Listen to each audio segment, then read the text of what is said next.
నమస్తే. నేను సిరి. గరకపాటి నరసింహారావు. సో, ఈయన అసలు తన పేరు చెప్తేనే గరకపాటి అని చెప్పగానే మనకు ముందుగాల గుర్తొచ్చేది ఆయన ప్రవచనాలు. ఎంత బావుంటాయో అందరికీ తెలుసు.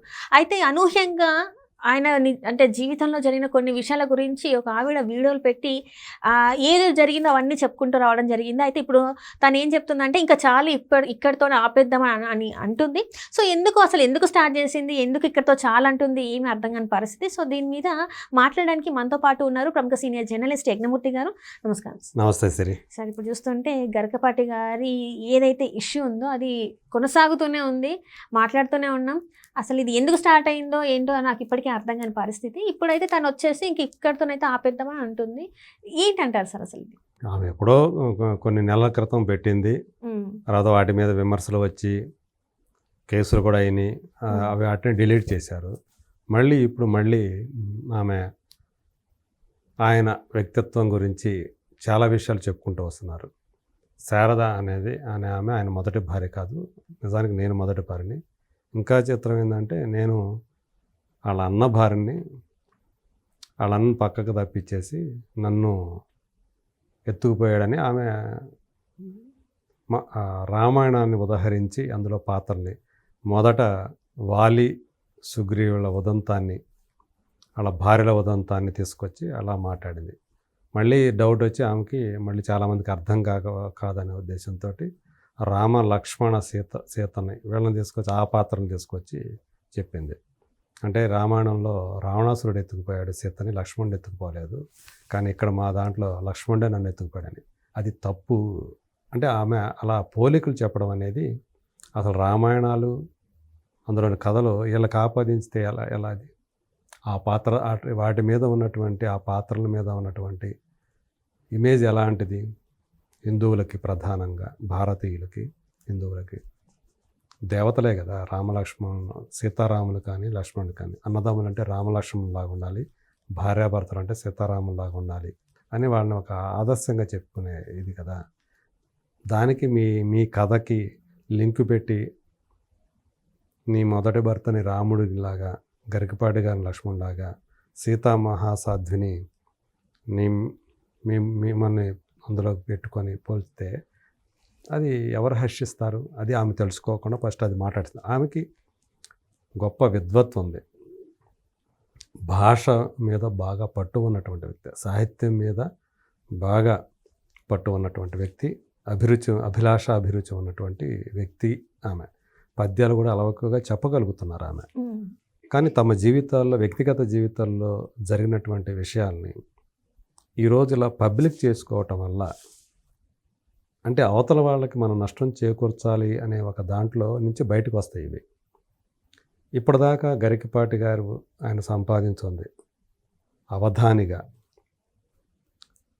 ఆయన అష్టావధానం, శతావధానం, ద్విశతావధానం, మహాసహస్రావధానం ఇలాంటి పద్ధతుల్లో, విధానాల్లో ఆయన ఇప్పటికే తానేంటో నిరూపించుకున్నారు. కంప్యూటర్లతో కూడా ఆయన అవధానాలు చేశారు.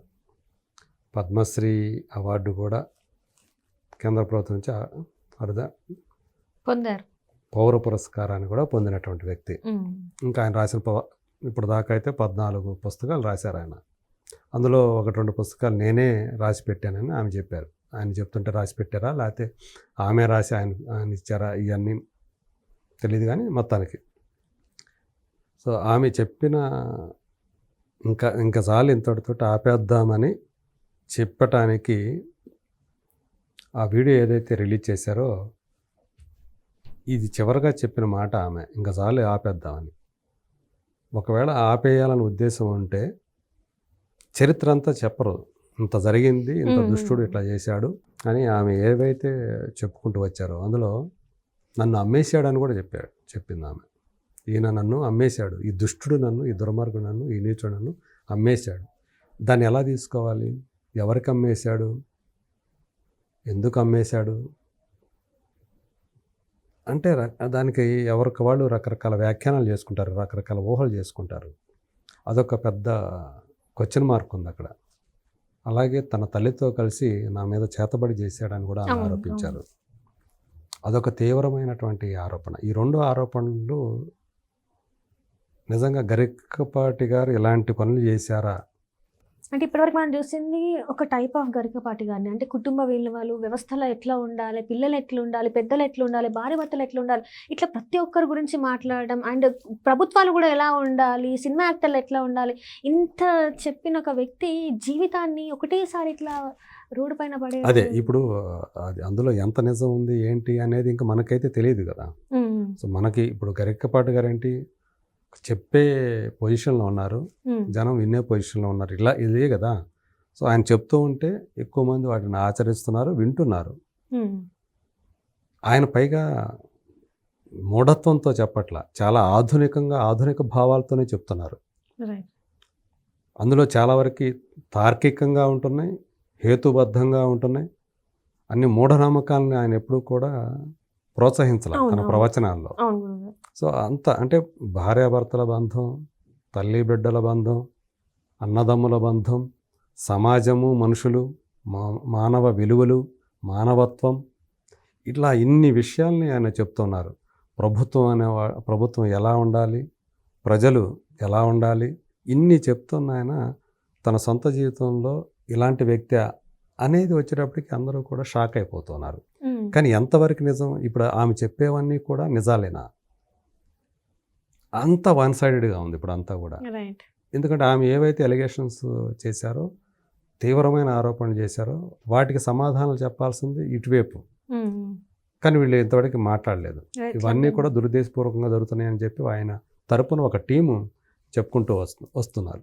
ఎవరైనా సరే మా గురించి, మా గురువుగారి గురించి కనుక తప్పుడు ప్రచారాలు చేస్తే సోషల్ మీడియాలో కానీ, యూట్యూబ్ ఛానల్లో కానీ తప్పుగా మాట్లాడినా, తప్పు చేసినా మేము వాళ్ళ మీద చర్యలు తీసుకుంటాం, న్యాయపరమైన చర్యలు చేసుకొని ఒక హెచ్చరిక జారీ చేశారు నిన్న.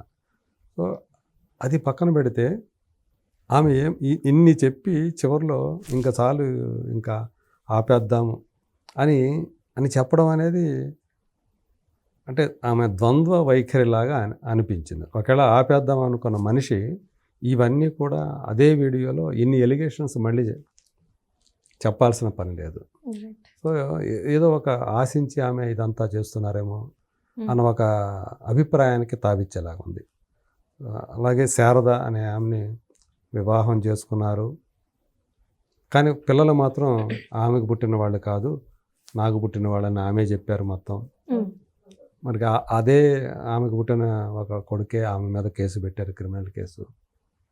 అందుకని నేను ఇవన్నీ కూడా చెప్పాల్సి వస్తుంది అని ఆమె ఇప్పుడు బయటకు వచ్చి ఏవైతే బయట పెడుతున్నారో ఇవన్నీ కూడా ఒక రకంగా చెప్పాలంటే భయాన్ని కలిగిస్తున్నాయనే చెప్పాలి. సో ఏం జరుగుతుంది ఏంటి గరికపాటి గారి విషయంలో? సో వెనక ఉండి ఎవరన్నా నడిపిస్తున్నారా? ఇవన్నీ కూడా ఒకవేళ వీటిలో కొన్ని నిజాలు ఉన్నప్పటికీ కూడా ఇప్పుడు ఇన్ని ఇటు బయట పెట్టాల్సిన పని ఏంటి? ఇన్ని సంవత్సరాల తర్వాత, 1 సంవత్సరం 2 సంవత్సరాలు, దశాబ్దాలే గడిచిపోయిన తర్వాత ఇప్పుడు వ్యక్తిత్వాన్ని హననం చేసుకోవాల్సినట్టు అది ఎందుకు వచ్చింది, అవసరం ఎందుకు వచ్చింది, ఇవన్నీ కూడా ప్రశ్నలు. సో మరి చూద్దాం ఏం జరుగుతుంది ఏంటి. ఇప్పుడు దాకా ఆమె చేసిన ఎలిగేషన్స్కి గరికపాటి గారు ఆయన టీము ఏమన్నా సమాధానాలు చెప్తారా? మరి wait and see. Thank you so much. Thank you.